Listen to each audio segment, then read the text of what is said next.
Arusii keessaa lola biyya harree saluu abbaanis yoo du'e ilma salaan badu maqaanii. Ashama harka funee kabajamtootaa fi hordoftoota yuutuubii hayyuu faaya guyyaa irraa kanaas gaa of yaadannoo paartiiwwan kutaa tokkoffaa qabadheetiin dhufe. Of yaadannoo kana keessatti waa'ee dhimma Arsii fi Harargeetirraa kan haasofnu ta'a hamma dhuma viidiyoo keenya waliin tura.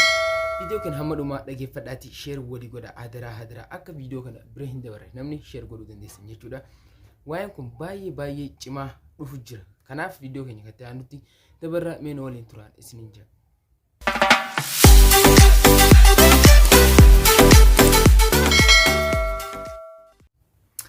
Egaa daawwattootaa fi kabajamtoota kiyya walitti deemneeti jira. Waa'een dhimma Arsii fi Harargee baay'ee cimaa dhufu jira. An akka mataa kiyyaatti Harargeedha jechuudha. Warroottan Arsii taatanis hundi keessanuu kutaawwan Oromiyaa keessanuu jirtan hundi keessanuu viidiyoo kana laalaatii daawwadha hamma dhumaa yooniin sirrii hin jennes yooniin karaarra hin jiraanne kan gorsitan ta'a jechuudha. Egaa Arsii fi Harargeen baay'ee jechuudha qeeqni isaanii walitti fufee hamma olitti ol deemu jira siqaa jechuudha. Waa'ee kanarratti TikTok irratti viidiyoon kun baay'ee nama aarsa jechuudha. Waa'een dhimmi Arsii fi Harargee kun TikTok irratti hedduu takka nama aarsa jechuudha. Hedduu nama gaddisiisa. Viidiyoo tokko mee isin haa dhageessisu. An akka mataa kiyyaatti Harargeedha jeetiin isin jira jechuudha. Mee viidiyoo tokko isin haa dhageessisu mee. Arusii keessaa lola biyya harree saluu abbaanis yoo du'e ilma salaan badu maqaanii. Harree yaagaa diddum arusi maasii saltii diiteen didduu. Arsii keessaa lola biyya harree saluu abbaanis. Egaa daawwattoota kiyya viidiyoo kana hamma dhumaatis isin dhageessu hanqanuma irraa dhageeffadhaadhaan isinin jira. Waa'een kun hedduu cimaa jira. Kan Arsiitis kan warri Arsiitis jiru kan warri Harargeetis jiru hedduudha. Akkanatti gaa tokko lama jee isiniif himuu hin danda'u jechuudha. Waa'een kun baay'ee cimaa dhufu jira. Akkana ta'uu hin qabnu. Oromoo kiyya jechuudha. Badii nama tokkooti jennee Arsiis haa ta'u Harargees haa ta'u abbaa fadhees haa ta'u jechuudha. Oromoon guutumaan guututti takka erga jennee booda wal arrabsuu fi wal qeequu maaltu fide wal xiqqeessuu maaltu fide kun ta'uu hin qabu jechuudha.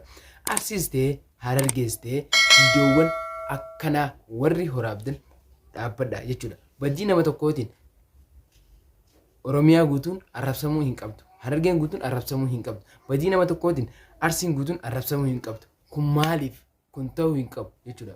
Oromoon guutuun kutaawwan sii guutuu takka erga jennee booda wal qeequu wal xiqqeessuu fi wal arrabsuu maaltu fide kun ta'uu hin qabu. Ilaalcha gaxaantummaati jechuudha. Nutis gariin keenya kanuma keessa cal jennee bartee tahee jechuudha. Obsineetuma cal jennee jiraachaa jira. TikTok irrattis ta'ee bakkuma hundattuu jechuudha. Kanuma keessa jiraachaa jirra jechuudha. Waa'ee dhimma Arsii kanarratti namni haasawee tokko hin jiru jechuudha. Viidiyoon kun viidiyoo jalqabaati.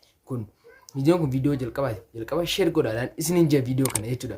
Namoonni hedduun mee of yaadadhaa mee naatti isinin jee mee of yaadadhaa bakka jirtan jechuudha.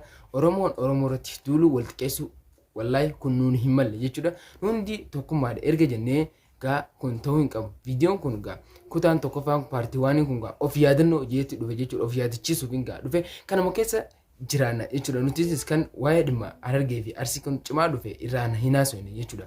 Mee ammaan tana makmaashis tokko waa'een isinii himamee oduu takka jechuudha. Kiyyaa tokkootu mana halloo jechuudha. Mana hallootu dalaga kiyyaan tokko jechuudha. Mana halloo bakka itti zuugan dalaga inni kun gaa naannawni inni jiraatus manuma halloo san cinaadha jiraata. Gaaf tokko heeti dhaqee mana tokko dhaqee intala naaf kanna jedhee fuudhe jechuudha. Erga fuudhee booda dhufeeti intala tana fuudhee aruuzni bihee gara mana isaa deemu jira. Yeroo mana isaatti dhiyaatan intalti funyaan qabatte. Sababniinis maali? Inni mana halloo zuuguu dalaga. Manni halloo bakki warshaatunis manuma isaa cinaadha jechuudha. Intalli aruusittiin jechuudha akkana funyaan qabatte. Maali jaanii yeroo gaafatan ajaa hin dhageessanii jetteen. Sani waa'ee kanarraa maal taanaa jettee jaartiin isa gaafatte. Jaarsinis akkana jeen gaa. Jaartii tiyya haadha mana kiyyaa jeen. Guyyuma sadi naaf oobsii jeen. Hayyee jetteeniti jechuudha. Jaartiin jaarsaaf inni oobsiti gaa jettee oobsite jechuudha. Guyyaa sadi yeroo geenye booda isin tun waa takkayyuu isa hin gaafanne. Maali mee wanni isi kanarraa isiniif gale jechuudha. akka mataa kiyyaatti wanni kanarraa isiniif galuu qabu isiniif hin galcha jechuudha. Guyyaa 3 naaf obsii jenna. Erga guyyaa 3 obsitee intaltiinis shurufkaasan ni barti jechuudha. Isa garuu ittiin ajaa'ibu maaliif jennaan yeroo hedduu keessa jiraata bartee godhateeti bareeti jira. Isiidhaan isin yeroo akkana jettuun guyyaa 3 naaf obsii jeen guyyaa 3 san booda isinis bartee itti tahee cal jettee jireenya isii bareedaa itti fufte jechuudha. Egaa daawwattoota kiyya warri TikTok irraatis akkana turtan jechuudha. Jireenya keessan laayifiin keessan kan ammaa akkana jira jechuudha. Kanaaf san wal qabsiisuudhaaf gaa amma tana warri TikTok yeroo akkanatti waa hedduu Harargees arrabsanii Arsiis arrabsanii kutaawwan Oromiyaa keessa jira hunda yeroo waliin tuttuqan kanatti jechuudha. Warroota nageeyaa warroota kutaa biraa warroota nageeyaa jiraataa jiran jechuudha. Bartee itti tahee yeroo duraatiif qaanfatanii yeroo ammaati immoo bartee tahee TikTok irrattis bakka hundattis jechuudha bartee tahee irraa haasawaan jiru. Namoonni keenya gariin laayik goonaafi jechuudha gariin akkuma feene jala deemnee komentii arrabsina waa hedduu godhaatii jira. Kun ta'uu hin qabu nama arrabsuun gaarii miti. Yoo namni dogongore jiraate jala siixee gorsitee amala kee gaariidhaan yoo kan gorsitu taate wallaahi wabillaahi namni san badii sanatti hin deebi'u of sirreessaa jechuudha.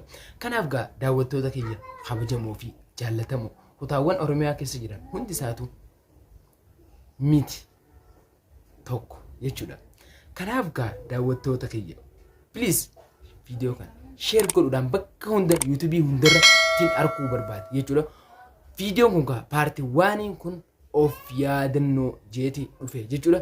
Kanaaf gaa viidiyoo hunda kana share godhuudhaan YouTube hundarratti akka harkaan argu na taasisaadhaan isin ija namoonni viidiyoo kanatti aansuudhaan jechuudha dandeettii baay'ee qabdan viidiyoo kanatti aansuudhaan jechuudha.